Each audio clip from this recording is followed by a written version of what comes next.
Assalamualaikum warahmatullahi wabarakatuh.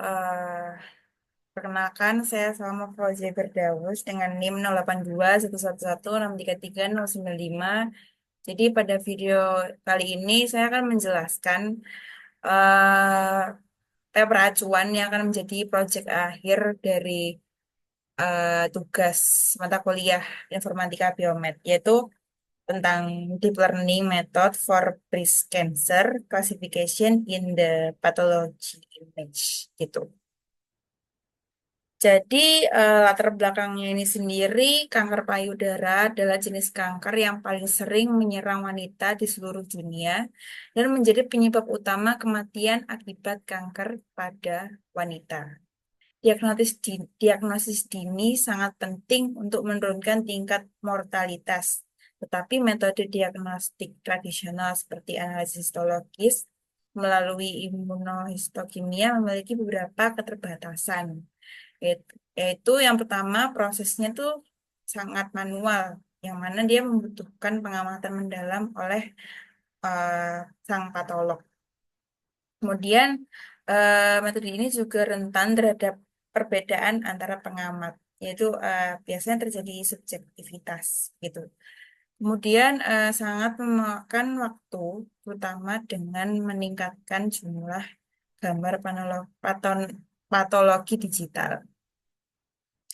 Kemudian yang menjadi masalah ini metode deep learning, terutama jaringan saraf, yaitu CNN itu, telah menunjukkan potensi besar untuk otomatisasi diagnosis. Namun, banyak model CNN yang populer seperti AlexNet, VGGNet, dan GoogleNet itu mengalami masalah overfitting karena ukuran dataset patologi yang kecil dan sifat fungsi softmax cross entropy yang terlalu overpercaya diri, itu biasanya disebut dengan overconfident gitu. Pada penelitian ini memiliki beberapa tujuan, yaitu yang pertama mengembangkan model deep learning yang lebih tahan terhadap overfitting untuk klasifikasi gambar patologi kanker payudara. Kemudian menggunakan pendekatan transfer learning dan augmentasi data untuk mengatasi keterbatasan dataset yang memiliki skala yang kecil. Kemudian, memperkenalkan fungsi loss baru untuk meningkatkan distribusi probabilitas prediksi sehingga lebih stabil dan seragam. Eh, Diharapkan dapat mengurangi self self overconfidence yang berlebihan pada prediksi model. Tuh. Untuk metodologinya ini sendiri, paper ini tuh mengusulkan AlexNet BC, yang mana di paper ini tuh yang pertama melakukan data augmentation, itu menggunakan teknik augmentasi seperti flipping, rotasi, histogram equalization, peningkatan warna, kontras, dan binarisasi. Dataset ini diperbesar hingga 20 kali lipat dari ukuran aslinya dengan data augmentasi ini. Kemudian dilakukan transfer learning juga. Jadi model AlexNet awal dilatih menggunakan dataset yang besar. Terus dilakukan fine tuning, dilakukan pada dataset patologi kanker payudara untuk memanfaatkan fitur-fitur yang sudah dipelajari sebelumnya.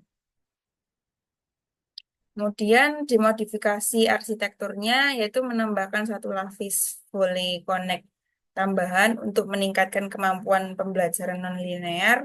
Kemudian dropout digunakan dengan probabilitas 0,6 untuk mencegah overfitting. Kemudian dilakukan fungsi loss baru, yaitu fungsi ini menambahkan penalti pada prediksi probabilitas tinggi di atas ambang tertentu. Kemudian penelitian ini, penalti ini mendorong distribusi probabilitas prediksi yang lebih seragam, yaitu yang nantinya diharapkan mengurangi kemungkinan overfitting. Kemudian yang terakhir, evaluasinya ini dataset utama menggunakan BRACHIS, yaitu gambar patologi dengan pembesaran 40 kali, 100 kali, 200 kali, dan 400 kali.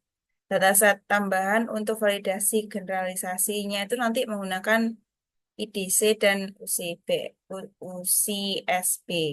Metode dibandingkan dengan model CNN lainnya seperti VG16, GoogleNet, dan ResNet. Kemudian untuk hasil penelitiannya ini sendiri didapatkan akurasi model. Model ini menunjukkan peningkatan akurasi pada setiap tingkat pembesaran dibandingkan AlexNet baseline dan model deep learning lainnya seperti VG16, GoogleNet, dan ResNet. Nah, untuk ringkasannya ini sendiri dapat dilihat kan, untuk AlexNet ini lebih besar dibandingkan yang AlexNet yang base-nya itu sendiri. Ini bahkan sampai naik 41%, 48%, 0,07%, dan 0,92%. Kemudian diperoleh efektivitas fungsi loss yang baru. Di penelitian ini dapat dilihat distribusi prediksi probabilitasnya ini dengan softmax cross entropy loss, prediksi cenderung over self confidence dengan probabilitas tinggi, yaitu lebih dari 0,9. Dengan fungsi loss baru, distribusi prediksi menjadi lebih seragam, mengurangi over self confidence dan menghindari overfitting. Kemudian hasil akurasi fungsi loss baru ini pada semua tingkat pembesaran, fungsi loss baru ini memberikan akurasi yang lebih baik dibandingkan fungsi loss tradisional. Rata-rata peningkatan akurasi besar 0,5% hingga 1% pada dataset Breakheath. Dapat dilihat kan pada gambar ini merupakan kurva akurasi pada 4 model, yaitu yang pertama AlexNet, terus AlexNet BC di yang diusulkan pada paper ini, terus AlexNet BC plus TF digunakan transfer learning, terus habis itu AlexNet BC TF plus NL normalisasi. Dapat dilihat bahwa kurva ini tuh untuk data training dan validasi pada AlexNet BC dengan fungsi loss baru lebih dekat dibandingkan baseline. Kemudian kurva loss pada fungsi loss baru menurun lebih konsisten, yang mana ini menunjukkan bahwa model lebih stabil selama pelatihan. Kemudian untuk evaluasi generalisasi ini eh, kan diujinya menggunakan dataset IDC dan UCSB, itu eh, hasil rata-rata akurasinya ini untuk yang ini itu adalah yang IDC, ini yang UCSB.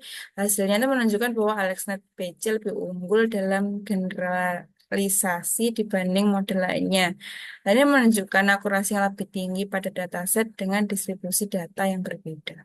Jadi, walaupun menggunakan data yang berbeda, memiliki akurasi yang tinggi, jadi kemungkinan untuk overfitting sudah mengecil. Seperti itu.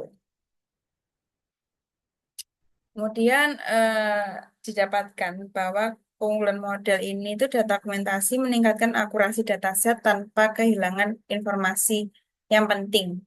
Terus transfer learning itu memungkinkan model memanfaatkan fitur universal dan dataset besar dengan cara mempercepat pelatihan pada dataset kecil.